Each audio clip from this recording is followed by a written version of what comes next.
Авиаторы-любители начинают сотрудничество со спасателями Якутии. Сегодня представители якутского отделения Российского союза спасателей встретились с владельцами частных самолетов. О перспективах применения малой авиации для спасения расскажет Афанасий Николаев.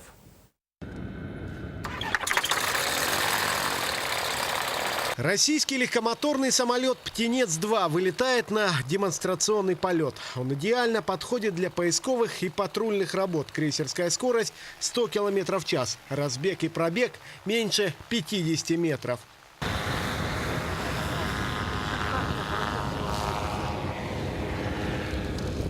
За штурвалом владелец, пилот-любитель Виктор Митряну. По его словам, малая авиация жизненно необходима для развития республики.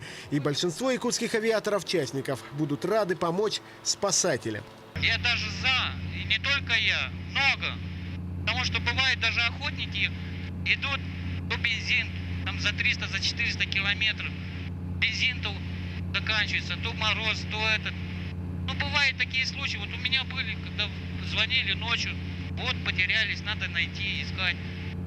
И такое сотрудничество значительно помогло бы спасателям-профессионалам. Во-первых, значительно уменьшается время реагирования. Поднять микросамолет проще, чем согласовать тот же Ми-8. Во-вторых, тому же «Птенцу» для 5-часового полета необходимо всего 100 литров АИ-95.